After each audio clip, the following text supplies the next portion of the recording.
लोगोफोर मा होनो बेसेबा गोबावसो दिनैसो आं इउटुबनि भिडिअ लाबोनो नागिरदों आरो लोगोफोर नै जोंहा दिनै सानडे ना मा होनो हस्टेलाव दाउ लकेल आरो ओमफ्राय नै लोगोफोर दाउ लकेलखौ नायदो जि पर्टिका आङो भिडिअखौ सेल्फिसो लादो दे लोगोफोर आं सेल्फिनो लानोसै नै अमा बेदरा जोंना जि गोथाव याम आरो बे जाबाय दाउ लकेल फ्राय ओमफ्राय ना ओजोंहाय मिसा ओंखाम रानगासिनो नै मिसा ओमफ्राय मा इयो दालि बे दालि आग्लायनाय साननि ओमफ्राय जोंना ओजोंहाय ओंख्रिया दिनै मा ओंख्रि अनलाजों दाउ आरो लोगोफोरनि अनलाजों दाउ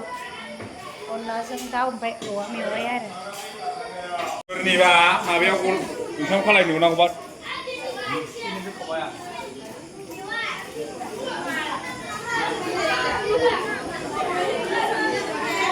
ओइ गोथाव ना सोर औवा मेवाइ जाया सोर औवा मेवाइ जाया मा न' मा जायो औवा मेवाइ जाबालाय सासेया नै औवा मेवाइ जायानो बर' नङानो दिबिकाया असमिया मै बर' नहाय मा अरबाबो जायाखै अरसिजोबना दिनै जथिखा औवा मेवाइ अरबाबो जायाखैनो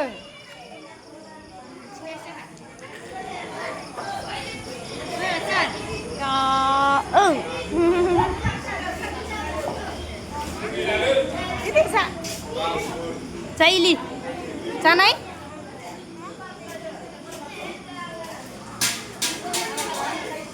बा मालायसो गोथाव ओमफ्राय थोरसिया नोंना इदि मालायनि आखाइसो थायो जाहैबाय आंनि दिनैनि भिडिअआ बेखिनियानोसै भिडिअखौ नायनानै मोजां मोनदोंबा लाइक शेयार साबस्क्राइब खालामना होबानो जाबाय लोगोफोर आङो मा होनो फेसबुकआवल' भिडिअ लाबाय थायो ओमफ्राय आंबो इउटुब चेनेलबोथ' आंहा दंखायोमोन ओमफ्राय आङो भिडिअ होनाय जाथाराखैमोन नाथाय दिनै होबाय लोगोफोर भिडिअखौ नायनानै मोजां मोनोबा लाइक कमेन्ट शेयार खालामना होबानो जाबाय बाय